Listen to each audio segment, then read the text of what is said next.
안녕하세요. 김세혜입니다. 오늘은 엄마들을 위해서 육아서적 하나 들고 왔는데요. 제가 직접 산 거예요. 아이가 4살이 되니까 진짜 너무 힘들더라고요. 그래서 여러 가지 제목 제 마음에 닿는 것들을 샀는데 그 중에서 제일 제 마음을 움직였던 책이 바로 이거예요. 아이가 나를 미치게 할 때. 여기 보면 화내거나 짜증내지 않고 아이 마음과 소통하는 법이라고 되어 있는데요. 이 책 보고 저는 되게 많이 속상했었던 것 같아요. 아, 내가 잘 못했구나. 잘 못했구나. 그래서 책을 그냥 제가 밑줄 그은 부분하고 이런 거 몇 개 읽어드릴게요. 도움이 되실 것 같아요. 읽으면서 제가 조금씩 부연 설명 덧붙이는 방식으로 진행하도록 하겠습니다. 요거를 하시면 진짜 막 짜증나고 아이를 때리고 싶고 소리 지르고 싶고 다 때려치고 어디론가 떠나고 싶은 그런 마음이 들 때, 모든 사람이 다 싫어지고 나만 너무 외로운 것 같고 이런 마음이 들 때 좀 가라앉힐 수 있는 역할을 하게 되는 것 같아요. 아이에게 화가 나도 참을 수 있으려면 아이의 행동 뒤에 감추어진 속마음을 읽어야 한다. 그리고 이 기술은 부모 자신의 과거를 기억하는 일에서부터 시작되며 아이의 내면 세계를 얼마나 많이 이해했느냐에 따라서 성공 여부가 결정된다. 이게 아이한테 화가 나는 어떤 부분이 그 아이가 잘못됐다기보다는 부모의 어떤 기억하고 연관이 돼서 화가 나는 경우가 있대요, 부모가. 그리고 아이가 얼마나 무엇을 원하는지 파악하느냐에 따라서 또 육아의 성공이 결정되는 거죠. 소리를 지르고 뭐 야단법석이고 막 나쁜 짓을 하는 경우가 되게 많아요. 4살, 3살, 3살, 4살, 36개월 넘어가면서부터 좀 그런 것 같아요. 근데 그때 아기가 잘못을 했을 때요. 그 부모가 너무 광적으로 막 분노하잖아요. 그거는 부모한테 잘못이 있는 거래요. 예를 들어서 여기에 린다라는 아이가 나오는데 걔는 어두운 걸 되게 싫어한대요. 그래서 밤에 모든 곳에 다 불을 켜놓지 않으면 못 잔다는 거죠. 그래서 이 막 어둠을 너무너무 두려워하니까 막 화가 나서 이 아빠가 미칠 지경이 되었던 거죠. 근데 이 나이 또래라면 다 느낄 수 있는 것이었는데 30년 전에 이 존이라는 아빠는 인정받고 싶었기 때문에 어둠에 대한 공포를 억지로 참아냈대요. 사나이라면 징징거리면 안 된다라고 말했기 때문에 침대에 누워가지고 혼자 막 두려움에 싸웠던 기억이 있었죠.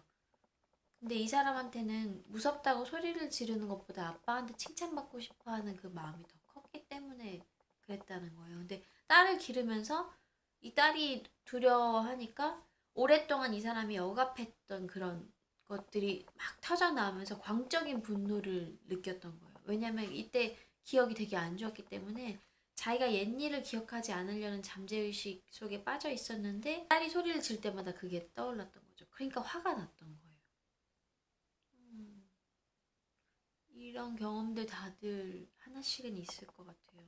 저 같은 경우도 아이가 막 울고 떼쓰고 그러면 화가 나더라고요. 왜냐면 저희 아버지는 되게 엄하셔서 체벌이 좀 많이 심했거든요. 그래서 울지 못하겠어요. 무슨 이유에서든지 울지 말라고 했는데 제 딸은 너무 자연스럽게 우니까 그걸 보면은 화가 확 나는 거예요. 울고 떼쓰고 이러는 거 보면은. 근데 이것도 저도 제가 안에 있는 제 안에 있던 어떤 나쁜 기억들 때문에 오히려 또 아이한테 더 화를 많이 내게 되는 것 같아요. 여기 그리고 보면 이런 글이 있어요. 아이가 나쁜 짓을 저질렀을 때 왜 그러는지 모른대요. 이게 나쁜지 좋은 일인지도 잘 모르는 거예요. 어머, 옹이야?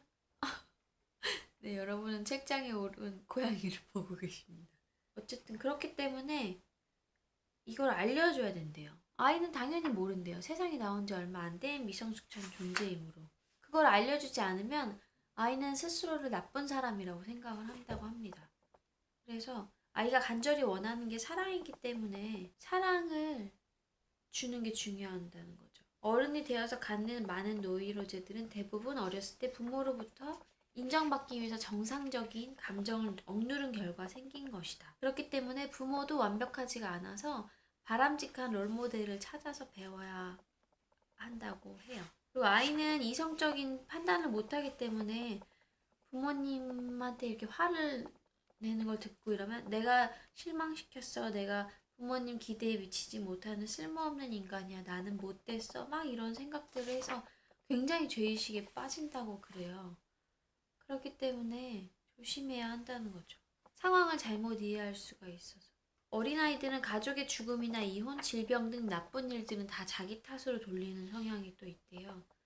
그래서 커서도 내가 나쁘기 때문이야 라고 하고 평생 동안 패배의식과 절망감에 빠져 지내는 거죠. 근데 이걸 분명히 말을 해줘야 된대요. 네가 나쁜 게 아니고 상황이 그랬던 거야. 네가 나빴던 게 아니야 라고 꼭 얘기를 해줘야만 합니다. 아이가 막 동생을 때려놓고 막 웃어요. 그러면 부모는 열받잖아요. 이게 뭐야 이거 왜 이래 막 이러면서 야 너 때려놓고 왜 미안하다고 사과도 안 하고 막 얘한테 막 다그치고 이러거든요. 근데 애기가 때려놓고 웃고 있을 때 이 부모가 이 아이 눈을 이렇게 쳐다본 거예요. 잘 자세히. 근데 놀라움이 있었대요. 놀라움과 두려움. 아무 생각 없이 충동적으로 이렇게 동생을 딱 때렸는데 때리고서 뭔가 아닌 것 같은데 어떻게 해야 될지 모르니까 막 웃었던 거죠. 그래서 이렇게 말했대요. 너 어떻게 해야 될지 몰라서 그러는구나. 맞지? 이렇게 말을 했대요. 그러니까 그 아이가 눈물이 가득 고이면서 이렇게 울먹울먹 그제서야 자기 감정이 드러난 거예요. 동생한테 미안하다고 말하는 거야. 그 다음에는 좀 더 생각한 다음에 행동하는 거야. 이런 식으로 얘기를 한다고 합니다. 이렇게 어린 아이들은 되게 충동적으로 행동하기 때문에요. 아이들한테 행동을 잇는 법을 가르쳐 줘야 한다고 합니다. 아이 기르는 거 참 쉽지 않은데 이렇게 막 많은 사례들이 써 있는 다른 엄마들의 얘기나 이런 게 많이 써 있는 책을 읽으면 확실히 내가 혼자가 아니고 나만 이런 고민을 한 게 아니었구나.